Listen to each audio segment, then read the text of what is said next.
Just a quick one, guys, before we get into today's video. I want you to check out the channel's official clothing store, RFC Clothing. Each design is limited edition and is perfect to wear on a match day, on the terraces at Ibrox, down your local, or cozy in the comfort of your own home. Do browse our t-shirts by going down into the link in the description or going to rfcclothing.com. Anyway, let's get into today's video.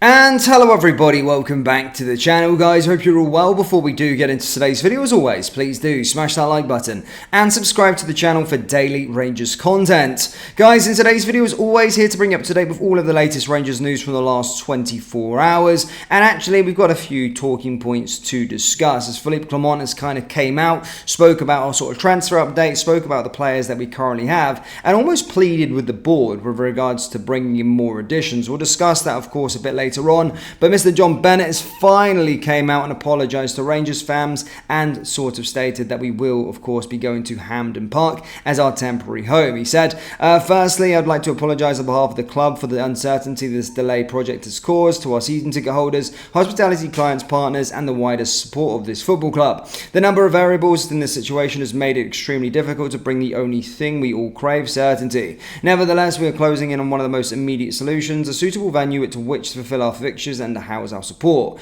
While the ongoing delay means that the club is unable to fix a date for a return to Ibrox, we anticipate that this will become clearer upon delivery of necessary materials to Glasgow. Rangers thank the Scottish FA and the SPFL for their strong support in the working on the solution. The club wholeheartedly appreciates the continued patience of our supporters while we work through this most trying of situations. I intend to give a fuller personal update by the end of July. So John Bennett's finally broke his silence. Whilst it isn't as big as the updates he's been giving to the Daily Record as exclusives, it's still coming out and talking with regards to the situation. Look, it looks like we're going to Hampden. I'm done with the situation. It is what it is. We're going to Hampden. We're going to be playing there, and us as a fan base, we need to get behind the team. And hopefully there's no more further problems to Ibrox, and we can get in there the soonest possible moment. But at least we've got a bit of clarity now where we're going to be playing. We're, of course, going to be staying at Hampden. Now, Philippe Clement has basically came out and spoke about a few things already in the interview in sort of pre-season. We are set to take on Ajax Amsterdam very, very soon. In fact, tomorrow I will be doing a live watch-along for those of you that are interested. It's good to get a bit of Rangers back, actually. And to be fair, I don't really care about the result that much. It's just going to be good to interact with you all and watch a bit of game and see what some of the new players and see what the players that we've currently got at this moment in time. He came out in an interview and spoke and stated that he understands sort of Rangers fans' frustrations with regards to what was going with the club, with regards to the stadium and all this kind of stuff. And this was echoed for after that by talking about the sort of transfer strategies at the club at this moment in time and talking about what we want to do as a long-term project and bringing in players for the long term rather than the short term. Basically, to cut it short, he said you can have luck in moments when you get results with less quality, but not in the long term. It is really important now that the club works on something long term. It's not only the short term and looking at because then you always come into the same problems that have been in the past. A house is not built in one day. Rome was not built in one day. Rangers will not be rebuilt in one day. I also can say all the fans that everybody is working day and night towards that. We need to build to make them stronger, make them better collectively, better individually, to get good signings in, to get less injuries, to have better prevention, to make them more robust, to score more goals, get less goals, all these things. Everybody is busy with that. Following that, he talked about the sort of summer cycle, talked about how this was an end of a cycle for our team at the end of the season, and spoke about some of the new some of the new signings that we've already made. He said, at this moment in time is not a point to rate the transfer window. The one thing I've learned is to work hard with the players who are there, and you never know how fast things can go. You were in control of that. With the players, you need to convince them to come, and then you need to convince their team that you're paid the right amount of money. You can only make an evaluation of that on September 1st. This is the reality. Sometimes you do business early, sometimes it can be the last day. It depends on the market. Also, my experience tells me that in the years that you have the World Cup or the Euros, the market starts slower. We've been really busy already with watching a lot of players, already have done really good things for the future of the club. I said last season that it was the end of a cycle because we had 6 players out of contract. We signed Leon Balogun, so that's 5 players going out to the door. I knew Robbie McCrory was desperate to go in January. I stopped him in January. We helped him to act fast in this window because it's important with European games to come that he trains with with his new team.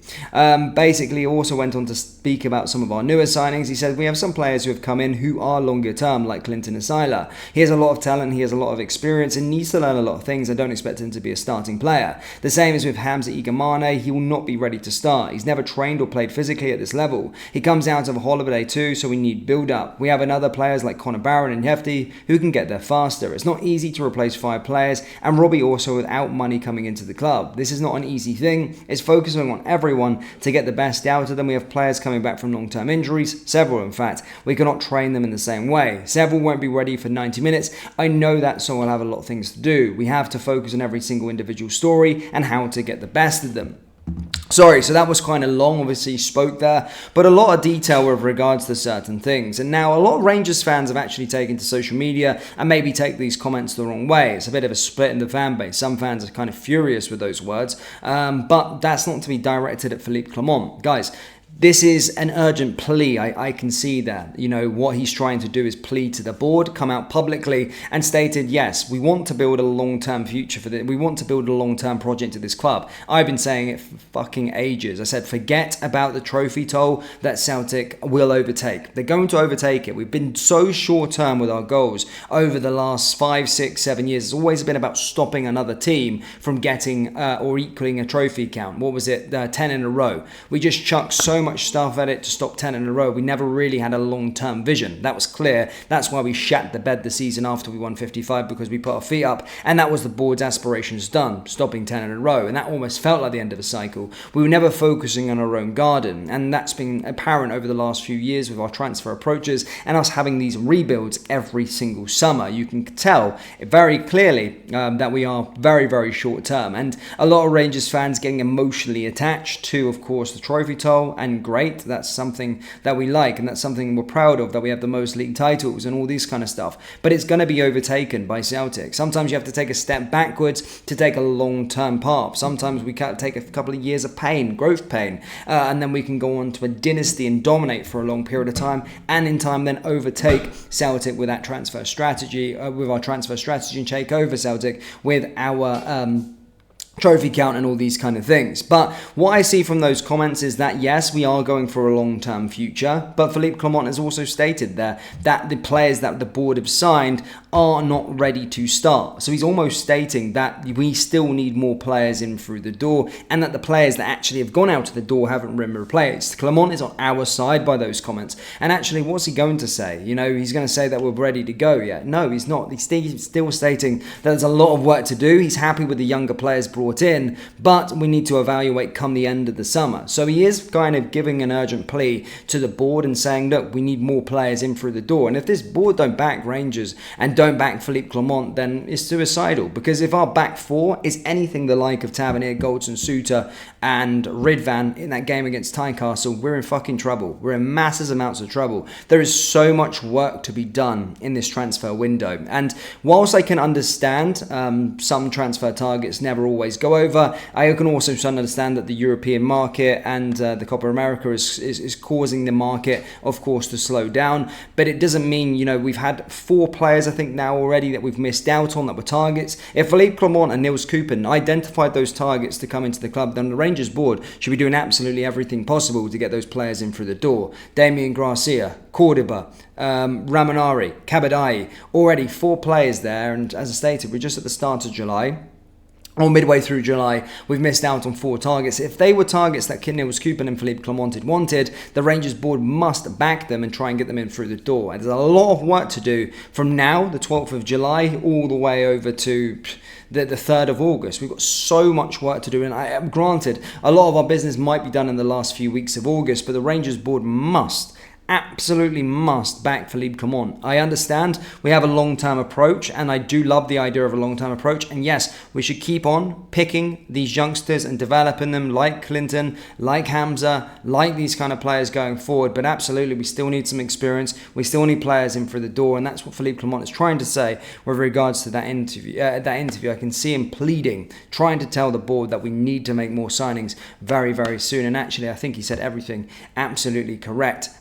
we do need a lot more work done, and hopefully this Rangers board can back him, because they backed everyone else. They backed Michael Beale and he stunk the place out, and he backed other managers. They didn't back Giovanni Van Bronckhorst after he took us to the Europa League final, and we've seen the problems there. He didn't back Steven Gerrard after we won 55, and we've seen the problems there. So absolutely imperative that he gets backed, but is it the impossible request? Well, that's up to you to find out. Let me know your thoughts down in the comment section below. How many more changes, how many more players do you reckon will have him through the door by that game against Hearts at Tynecastle? As stated, let me know down in the comment section below. That brings us to the end of today's video. As always, please do smash that like button and subscribe to the channel for daily Rangers content, and I will see you all next time. Take care. Peace.